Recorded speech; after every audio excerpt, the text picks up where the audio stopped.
Yo, what's good, guys? We are back at it again with another MLB The Show video for you guys, and today I'm going over my favorite infielders so far towards the end of set one. This is probably the last tier list like this I'll do. We're going to hit infielders today, outfielders tomorrow, and then after Friday's content, I'll drop my probably last top 50 cards of the season to kind of help you guys make that rank push this weekend. So you can look forward to that Saturday, Sunday, something like that. So yeah, if this does help you kind of structure your lineup, curate your lineup, find out what players best fit your team, then obviously give a like, a subscription would be greatly appreciated, because we're going to be doing it all year. So let's get into it. That's enough promo. Alan Trammell, first player, Tigers legend, not really that great of a player though. Him and where's he out at? He is on here somewhere. Basically the exact same cards. It's just more so about whose swing do you like. I probably like Robin Yount's swing a little more, but they're basically identical cards. Yount's a little faster. I think Trammell's a little better on defense. Both of them have no pop. They are kind of in that Cal Ripken Jr. mold of shortstop. Not really what you want for MLB The Show, especially when you have guys like Rollins running around. Not really the ideal infielders.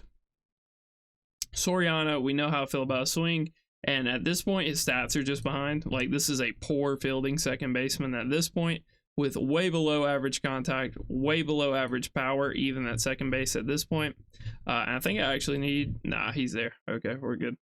Rizzo, this card came out at a really unfortunate time. Like, he was halfway decent to be running at one point, especially on the Nolan team. But he came out right before our power scaling jumped up to 99 overalls, and now it's probably below average first baseman. Probably not somebody that you want to be running.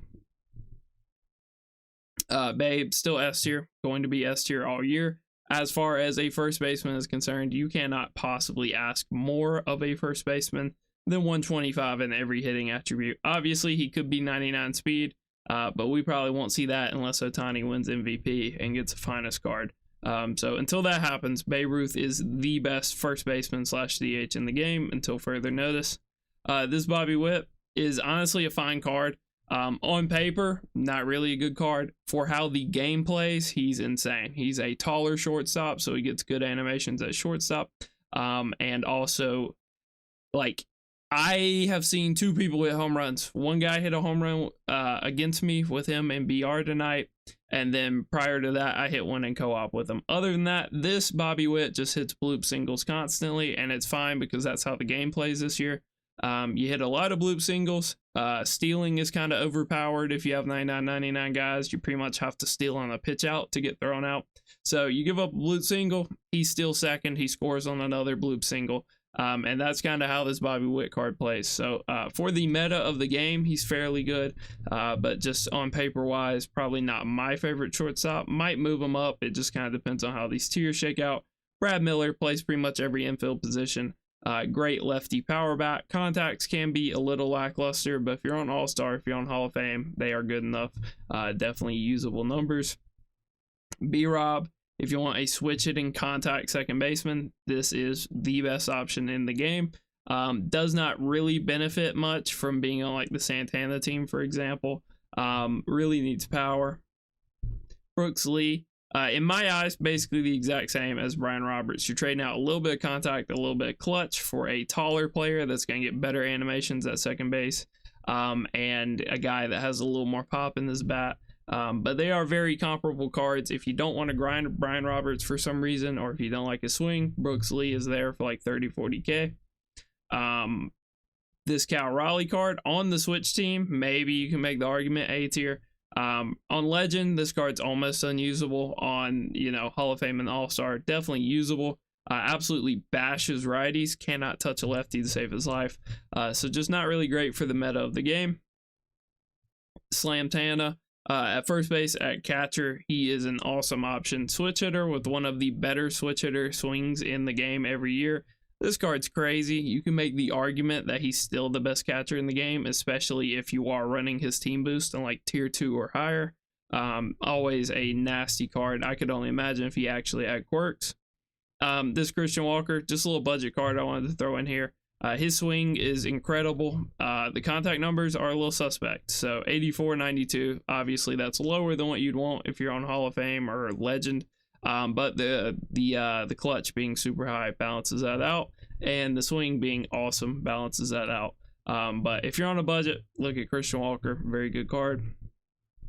CJ Cron, on paper, probably the best first baseman in the game right now, not named like Babe Ruth or somebody like that. But his swing's just a little suspect to me. It's not the greatest, but the stats are there. So if you enjoy his swing, you can make him work. He's probably S tier for you. Belly, just missing a little bit of contact, right? He's a little bit of contact off being one of the better cards in the game. 85, 90, 103, 101. I've seen guys use this card on Legend, 92 clutch. So not ideal. And really he shines more in the outfield, but if you want a tall first baseman that has an awesome swing, Bellinger is very good. It's just not really the greatest. Would I rather have him than Rizzo? For sure. But also he would not be my first pick. Corey Seager, I still think he's S tier. His swing is incredible. His quirks play. He's an automatic home run every at bat that a righty pitches to him. So that's very valuable. He's still a very good card. Now the roster update might send him, cratering. It might absolutely kill this card. He might be terrible after the roster update. But as of right now, I still think Seager is super viable with the Nolan boost. Without the Nolan boost, does not matter. This card is still nasty. Still has a great swing. I may be a little skewed because I'm super fractured.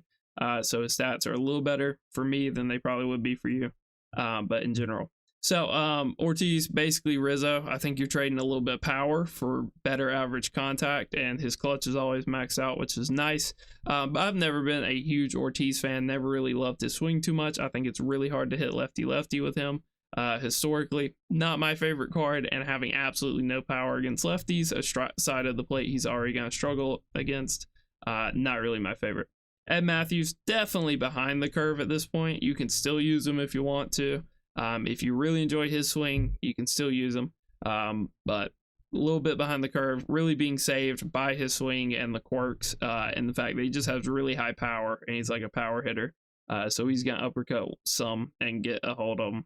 Edgar, probably like on par with CJ Cron stats-wise for the best first baseman. You're a psychopath if you run this card at third base. But at first base, he's up there for one of the better hitting guys in the game. It's just I never really like his swing. If you really enjoy his swing, I don't know how you would. I think it's like an average swing. I don't think it's bad. I don't think it's great. But if you really enjoy his swing, you can easily argue S tier stats wise. Obviously, also has a lot of good hitting quirks. This is probably the second best card on the list so far. Eduardo Escobar has an awesome swing and ridiculous stats. This is a 99 done right. If you looked at the true overall of this card, I don't know if Shazone will have it. Yeah, so he is 105 overall as a DH. Just as a hitter, he's 106 overall. As a second baseman, he's 101 that they have him at, and as a third baseman, he's 103, which is number 2 in the game, according to the way they calculate it. I'm not sure if it's the best formula in the world or not. But I imagine number 1 is probably George Brett. So the fact that Eduardo Escobar is so valuable at second as a pure bat and as a third baseman is really nice. Like, that card's ridiculous. Probably one of the better team affinity cards that we've ever gotten. It's a shame we'll only be able to use him for a month. Gary Carter down here with Cal Raleigh. I don't think you're crazy if you run either of these guys. They're just not really top tier options. Gary has a good swing, but underwhelming stats. Doesn't really make any theme teams, I don't believe. You can see Syndergaard Delgado. So he just makes the Mets team. Doesn't have a ton of quirks. Does have pop time. Does have breaking ball hitter. But his stats just aren't that good. You're looking 101, 93, 97, 93. So just everything other than clutch is probably below where you want it at this point. So really you're using him for the swing at this point. George Brett. Probably up there with Eddie Escobar. You could make the argument that Eduardo Escobar is a better card than Brett. That's neither here nor there. Obviously, Escobar has like no quirks because he's kind of bad in real life at this point of his career. Whereas George Brett got kind of juiced, other than no breaking ball hitter, which is kind of tough. But George has better quirks. Eddie's a switch hitter with arguably a better swing. So I don't really mind them either way. They're 1A, 1B at third base. And then obviously Escobar can go play second base for you also. Glaybot, decent. I don't really love his swing. A lot of people really do. I'm not sure if it's the exact same as last year. It doesn't really feel like it to me. But you're going to see very similar to that Bellinger mold, where his contacts are a little lower than you want, but has good power, has good clutch, and fields his position semi well. This card is a shortstop, probably not where you want to play him. You probably want to play him at second base.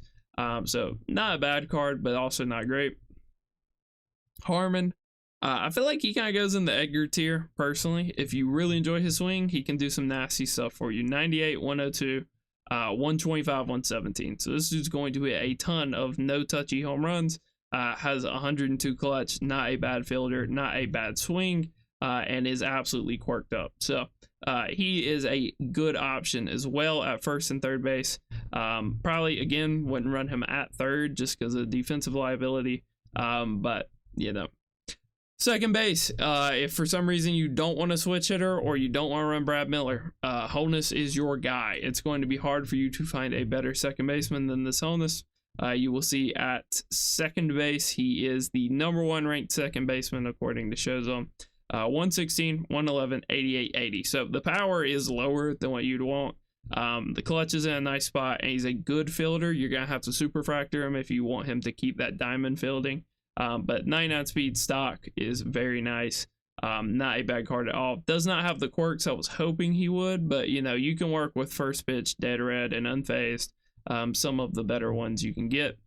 So at second base, awesome option, and also in an outfield spot that we'll talk about in tomorrow's video. He's also very good. Hap, if you're putting him on the switch hitting team, he's probably S tier. At this point, I don't think he's necessarily an S tier guy. Against righties, he's like unplayable, right? He is, if you guys are not familiar with soccer terms, you might think that's a bad thing. It's a great thing. So you can see 108, 115, basically Corey Seager against righties, but also basically Corey Seager against lefties. And he doesn't really have the clutch that Seager does. So that's his issue. It is nice that he can play second and third, and he's not really a defensive liability. He actually made some really good plays for me. But at this point, he's getting to be a little bit dated. Kinsler, this card is horrendous. Need I say more? Basically, stats-wise, looks like Alfonso Soriano with slightly better defense, which is ridiculous for a card. People had this card within the first week of the game being out, and this card just came out a couple days ago. That's kind of crazy. Bagwell, stats-wise, really good, but his swing just sucks, right? Everybody knows his swing sucks. If you can, you know, look past it, then stat-wise, he's really good. Quirk-wise, he's very good. But just not really somebody I could recommend people running at this point. Candelario, not bad at all. If you still want to run this Candelario, and you have him super fractured, because this is an older card at this point, so you probably do 95, 96, 93, 95, 107. Now, can you make the argument that that is behind the curve? It 100% is. But his swing's unreal. His swing's unreal. He has good quirks, and clutch being his highest hitting stat helps him. Also, you're probably putting him on the switch team, which I'm not really factoring in, but it's still a very good, very usable card. Rollins, probably in one of these two spots in this tier. I will order this tier real quick. If I had to order it, that would probably be more or less how I think Brian Roberts is the worst player here. But that's how I would order it. Rollins, super awesome. The only knock I can give on Rollins is you do notice the power sometimes. 90 power might sound like a lot, just because of what we've been accustomed to, but you do notice the power sometimes. And you notice the fact that he's rather small at shortstop. He is no Ellie De La Cruz. He's not going to make every diving play, although he does have a cannon, and that is very obvious after you've used him for a little bit. Posada, up there with Santana for best catcher in the game. Who has a better swing? You can debate it all day. They're both switch hitters. Posada has better average contact, but also if you're running Santana, you're probably running both of these guys. Let's be real. You're probably running both of them. And if that's the case, then, you know, one's at first base, one's a catcher, and it is what it is. Easily 1A, 1B for catchers. I could go either way as to who's the better catcher at this point. This Altuve is B tier. The hitting on this card is amazing. As far as a second baseman goes, it is hard to find a second baseman that hits as well as this Altuve does.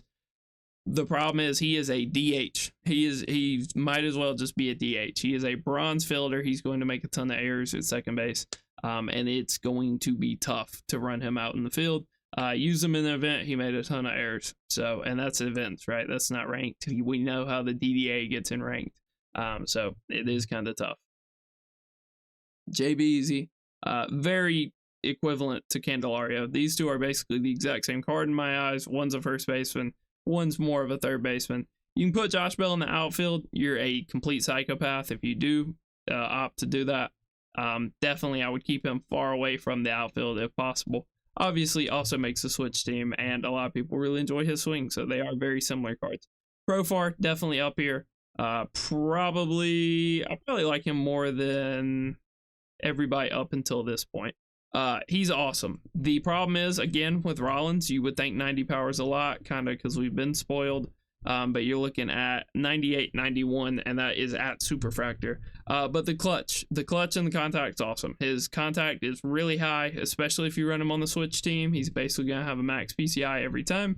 Has clutch, and honestly is a good fielder. Now, where would I run him? I'd run him at second base because he's really tall. I know this just running him there in a couple event games that he got a lot of reach up animations. A lot of those bloopers that would get over the heads of some smaller players like Brian Roberts didn't get over him. And also his big player model, he dove. Every time I dove with him, he got to the ball. So I think he is a fine defensive second baseman. I think his swing is immaculate. And really the only downside I see with this card is the power. Keibert, just kind of behind the meta. If you want to argue him over Gary Carter and Cal Raleigh, that's fine. He has the ability of being a switch over Gary Carter, which is nice, but oof, this power is brutal. It's a free card, so you don't want to poke too many holes in it, but 90, 104. So honestly, the contact's a little behind the curve at this point, and then you're looking at 78, 85, 101 clutch. So this card kind of needs to be on the switch team, and honestly, looking at him now, I would rather run Cal Raleigh over him by a mile. So I think I'd put him in C tier at this point. This card is probably top of B tier. I probably wouldn't be running him anymore. I don't think it's wise to use one of those very valuable lefty slots in your lineup on Kyle Seager, especially with the stats that this card has. And then we have basically his right-handed clone in Matt Chapman. These two are basically the exact same card. One's a righty, one's a lefty. One's free, one's not. So it's kind of up in the air as to which one you would rather have. But stat-wise, player archetype-wise, they're basically the exact same guy.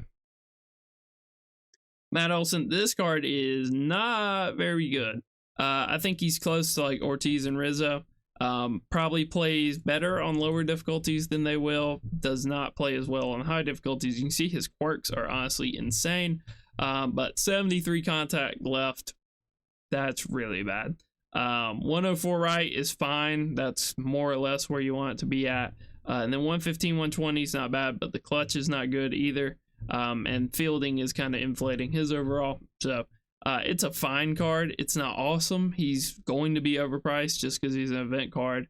Maybe, I don't know if we will get a new event. If we do get a new event towards the end of the season, you want to pick him up for free in a replay pack, then knock yourself out. But I don't think that card's super great. Piazza, probably A tier at this point. If you are still running Piazza, if you're still running the Nolan team, he's still really good, right? If you're still running Piazza or you just got him, you probably have some parallels on him. 115, 114, and that's before you put him on the Nolan team. Has dead red, has first pitch, has bad ball. 84 left is kind of a question mark. 94 right isn't super great either. 119 clutch is crazy. As far as a catcher is concerned, like this will be my catcher come the new season when everything rolls over, unless I end up wildcarding Posada. So he's still very good. Probably would not be my first pick at catcher at this point, but he's still very good. Schmitty is fine, especially if you're an all-star player. Like, 125, 105, good power, bad contact right, decent contact left. Really bad clutch, great fielding. Basically Nolan Arenado in a Phillies uniform. So except he probably has a worse swing than Arenado. Arenado's swing's actually pretty good this year. Garver. This is basically Piazza. You're trading some contact for some power. Maybe you'll like his swing more. Maybe you will like it less. It's really, eye of the beholder. Mookie, still really good. I am hesitant about putting him in the S tier. I think you do have to factor in the fact that he plays up every single day. He keeps all these quirks. He's probably not going down in the roster update. Most people that are using him probably have a lot of parallels on him like I do. It's hard to find a shortstop that's this good. Honestly, he's still S tier. He's still insane. The only reason he doesn't look absolutely bonkers at this point is just because there's other 99s running around at this point. But this card is insane on paper. If he wasn't a shortstop and was playing some other different position, he'd probably be a 99. So this card's really good. I think he fits in about here on this tier. Nick. So this card's A tier. The bat is S tier because he's very good against righties. He came out a while ago, right? So most people probably have 3-4 parallels on them, something like that.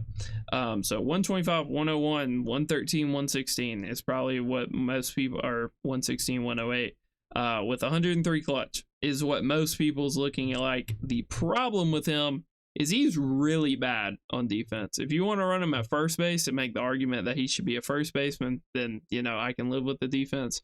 But most people are running this card at third base because it's a weaker position. So that's really tough. His defense is really bad. He's more of a DH or a right fielder, not really a third baseman / first baseman. Nicky Sins. This card's all right. He's fine. He's very lackluster against one side of the plate, but his clutch kind of makes up for it. So 125, 93, 115, 91, but obviously has max out clutch. I believe his swing's pretty decent. I have not gone out of my way to try this card, but you can also see the positional versatility.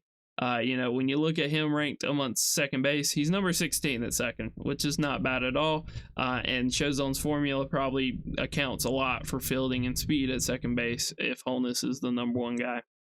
So from my meta perspective, very good card there. Nico, probably at the bottom tier of S tier. If we got any new, guys, he would probably drop out.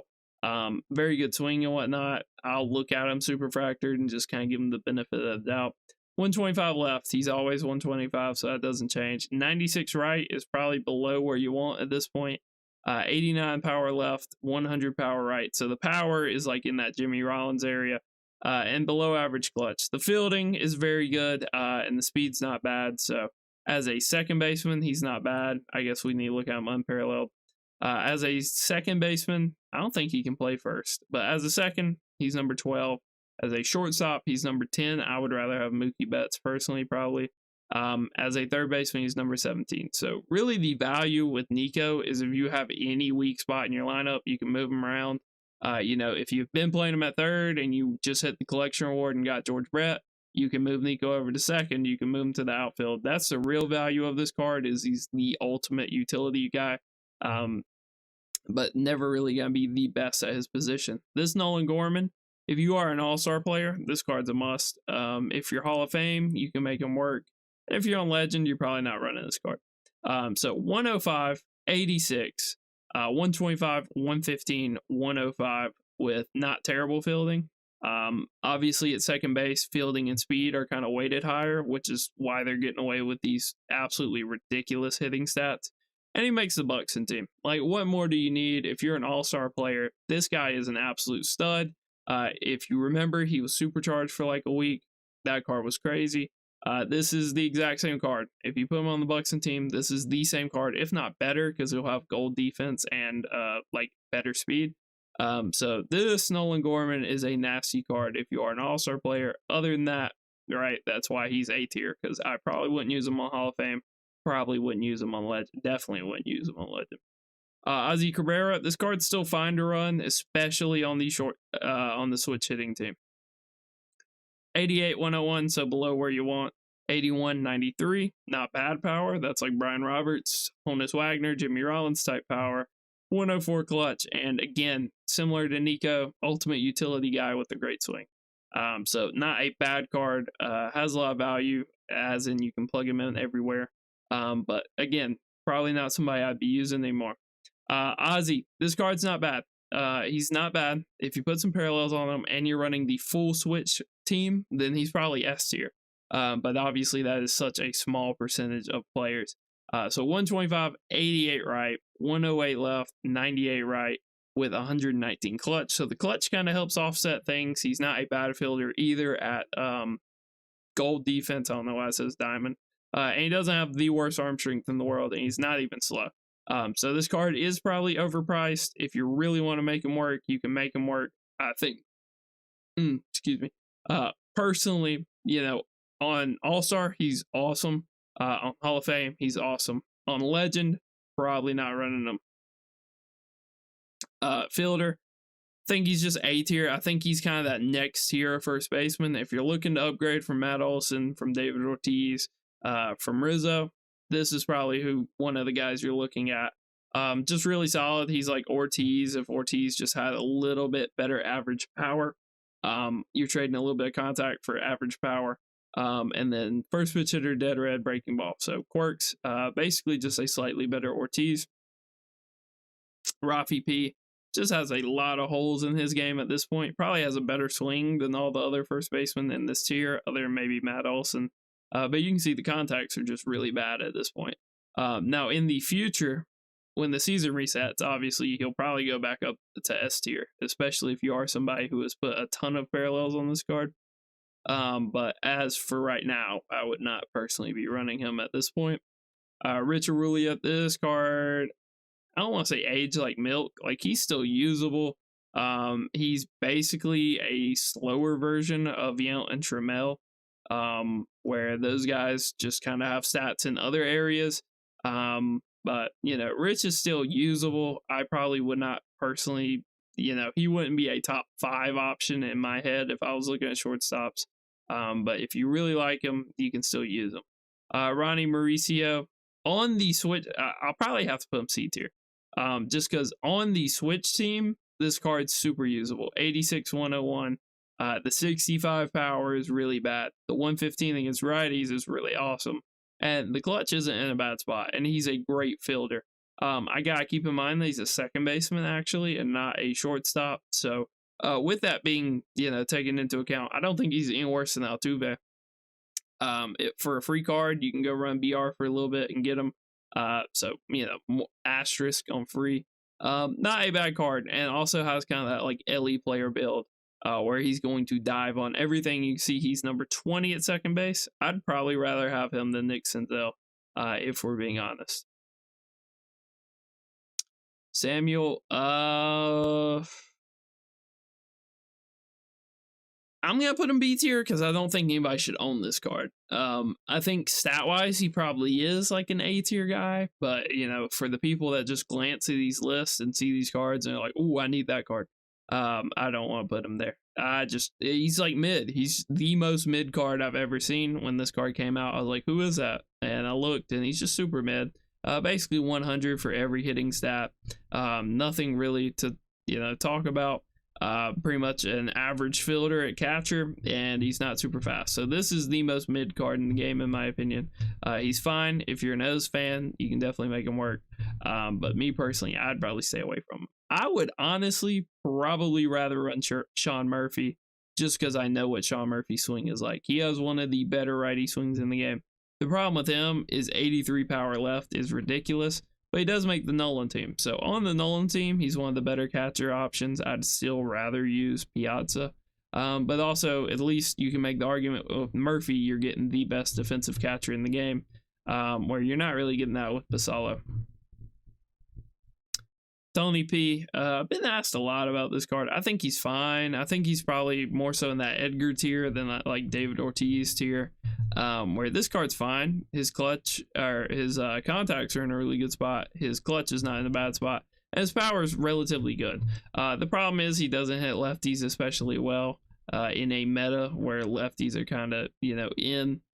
For me, I'd rather have the higher power against lefties than the higher contact, but that's just me. I guess on Legend, you can make an argument for flipping that, but for most difficulties, I would probably say no. Story, he is up there with Jimmy Rollins. I am going to have to put Rollins above him after using him for an entire BR run where I think I made 2 bad swings with him the whole time, and he batted like 400. This card gets a ton of fall over swings. I don't know what it is about him, and it's really unfortunate because I love his swing every single year. So the fact that he sits here and gets fall over swings routinely, but you can see absolutely rakes against lefties. Is, par for the course against righties, good enough to where, if you put a good swing, the ball's going to go. Awesome clutch, awesome fielder, and he's really fast. So kind of gives you everything at shortstop. Before there was Ellie De La Cruz in MLB The Show, there was Troy Tulowitzki and Trevor Story as kind of the archetype of shortstop you wanted. And he's kind of back.